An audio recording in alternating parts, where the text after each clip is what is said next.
20th century, 20th century में इसको Gothic horror भी कहा जाता है, is a loose literary aesthetic of fear and haunting. दुनिया भर का डर है ना, ये भूतिया चीजें, हॉन्टिंग वगैरह इसमें रहता है. लूज लिटरेरी एस्थेटिक मतलब बहुत ढीले ढाले तरीके से बनाई गई रचना जिसमें कि भूतिया बातें होंगी, डर से जुड़ी हुई बहुत सारी बातें होंगी. The name is a reference to Gothic architecture of the European Middle Ages. Europe के मिडिल एजेस का जो आर्किटेक्चर था, गोथिक स्टाइल, वहां से लिया गया है.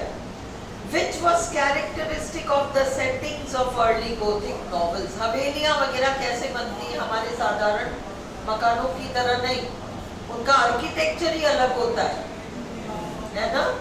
उस तरह का हवेली टाइप को आर्किटेक्चर जो होता है, वही सेटिंग होता था नॉवेल्स का, वही ये डरावनी घटनाएं वगैरह होंगी.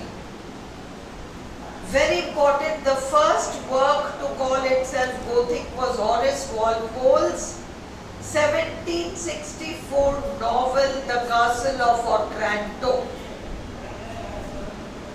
The Castle of Otranto, later subtitled A Gothic Story. बाद में इसका नाम बदलकर नाम दूसरा ऐड कर दिया गया, सबटाइटल अ गोथिक स्टोरी. टाइटल तो फिर भी कासल ऑफ ओट्रांटो ही रहा. सब्सिक्वेंट बाद में आए हुए 18th सेंचुरी कॉन्ट्रीब्यूटर्स, बाकी लोग जो आए आगे, जिसमें एन रैडक्लिफ नाम की एक महिला भी थी, included Clara Reeve, Ann Radcliffe, very famous name, William Thomas Beckford and Matthew Lewis. ये सब गोथिक नॉवेल्स के राइटर्स हैं. The Gothic influence continued into the early 19th century works by romantic poets. Romantic age के poets ने भी Gothic style को अपनाया.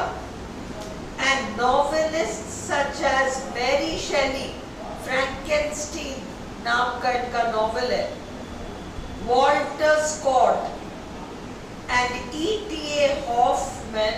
तो मैरी शेली याद रख लो, वॉल्टर स्कॉट याद रख लो. Frequently drew upon Gothic motifs in their works. The early Victorian period continued the use of Gothic in novels by Charles Dickens and the Bronte sisters. Okay. Charlotte Bronte, Jane Eyre नाम का novel लिखा है, very very famous. जेन air, आपने ये नाम Victorian age के literature में पढ़ा है, विकिपीडिया में स्टोरी ब्रीफ पे पढ़ लेना, तो ये फेमस नॉवेल्स हैं. If you want, I'll give it to you, वो कोई बात नहीं है, बट जब जब जैसे जैसे टाइम मिले विकिपीडिया पर पढ़ लो. जेन एयर बहुत फेमस नॉवेल है ये, और गोथिक है, उसमें भी ये डरावनी चीज है. हीरो के घर आई, हवेली में आई हुई है, हीरो से प्यार हो गया, हीरो को इससे प्यार हो गया, शादी होने वाली है, परसों शादी होने वाली है. आज रात को 1:30-2 बजे उसको ऊपर के कमरे से किसी औरत के हंसने की आवाज आती है. एकदम से जगती है, क्या हुआ? जब के दीवार की तरफ देखती है तो एक शीशा है वहां दीवार पे, उसमें पागल जैसी हालत में एक औरत है, और वो शादी के का जो इन लोगों का ड्रेस होता है उसको चीर के फाड़ देती है ना. फिर बाद में चलता है, पता चलता है वो भूतनी है, वो इस आदमी की पहली पत्नी है, जिसको कि इसने प्रॉपर्टी के चक्कर में शादी तो कर ली और फिर उसको पागल घोषित करके बंद कर दिया, है ना. ये सारा लंबी चौड़ी स्टोरी है. तो जेन एयर, अब तुम्हें कम से कम जेन एयर याद रहेगा नाम, है ना. शार्लेट ब्रॉन्टे, ये वाली कहानी. अब तुम्हें इंटरेस्ट आए तो विकिपीडिया पे पढ़ ले. Okay. The early Victorian period continued the use of Gothic in novels by Charles Dickens and the Bronte sisters. हमको ये अमेरिकन राइटर से मतलब नहीं है. Later prominent works were Dracula, एक तरह का राक्षस जैसा, by Bram Stoker, और रॉबर्ट लुई स्टीवेंसन का doctor Jekyll and mister Hyde बहुत इंपॉर्टेंट है. गोथिक में आता है सारा. 20वीं शताब्दी में Daphne du Maurier, Stephen King, Anne Rice, Antony Morrison, ये सब गोथिक स्टाइल को अपनाते. इतना आरपीएससी नहीं घुसे. मैं आपको क्विज टाइप बना के दे दूंगी फिर, है ना, ताकि आप हर टॉपिक के ऊपर एक क्विज वो घर पे करते रहना. आंसर्स ग्रुप में मैं डिस्कस करके डाल दूंगी. Gothic fiction is characterized by an environment of fear, the threat of supernatural events, भूतिया बातें, and the intrusion of the past upon the present. अतीत उठ-उठकर वर्तमान में आ जाता है. जैसे उसकी पहली पत्नी आ गई ना उसके प्रेजेंट लाइफ में, फिर वो एकता कपूर के स्टोरी की तरह चलेगी आगे शुरू करके. Gothic fiction is distinguished. Gothic fiction is distinguished from other forms of scary or supernatural stories such as fairy tales. Gothic fiction परियों की कहानियों से अलग है. By the specific theme of the present being haunted by the past. वर्तमान में past का interference बहुत ज्यादा होता है. और इस जमाने की जितनी भूतनियां और ऐसे डरावने लोग होते थे ना, औरतें जो भी होती थी, वो सब अंग्रेजों के लिखे हुए नॉवेल्स होते थे.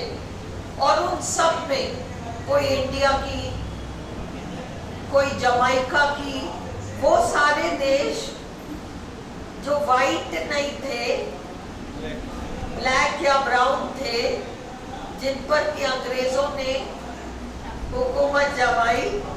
एक हम ही है जो नॉर्मल है और ठीक है. इन देशों के लोग तो ऐसे होते हैं.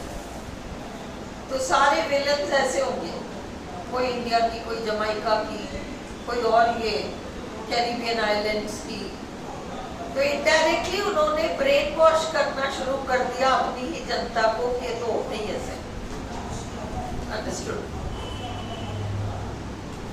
Gothic fiction is distinguished, ये सब हो गया. The setting typically includes physical reminders of the past, हवेली वगैरह, especially through ruined buildings, खंडर, which stand as proof of a previously thriving world which is decaying in the present.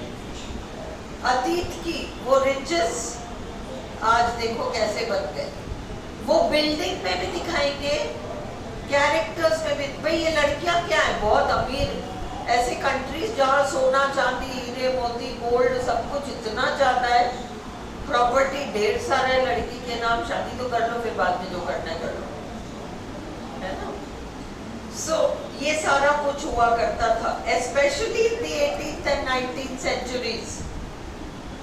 Characteristic settings include castles, religious buildings like monasteries and convents, and crypts, ऐसे hidden places. The atmosphere is typically claustrophobic, जहाँ दम घुटता हो, ऐसी जगह. And common plot elements include vengeful persecution, बदला लेने के लिए मारकाट खून खराबा. Imprisonment, उसने अपनी पहली पत्नी को बंद करके रखा तो था ऊपर कमरे में. And murder. The depiction of horrible events in Gothic fiction जो भयंकर घटनाएं दिखाई जाती हैं गोथिक फिक्शन में often serve as a metaphorical expression of psychological or social conflicts. अभी मैंने आपको बताया कि वो विलन्स या वो भूतिया चीजों को हमेशा ये ब्लैक या ब्राउन कंट्रीज के कैरेक्टर्स को ले आते हो, तो वो स्ट्रगल ही तो है। ये सोशल, इनके पॉलिटिकल, इन सारे मुद्दों को भी नॉवेल्स में उन्होंने सोच के नहीं शामिल किया, उन्होंने तो यही शामिल कर दिया, पर जो देखने वाले हैं उनको लगता है देखो हमारे कंट्री के कैरेक्टर को ऐसा बताया है, ये क्या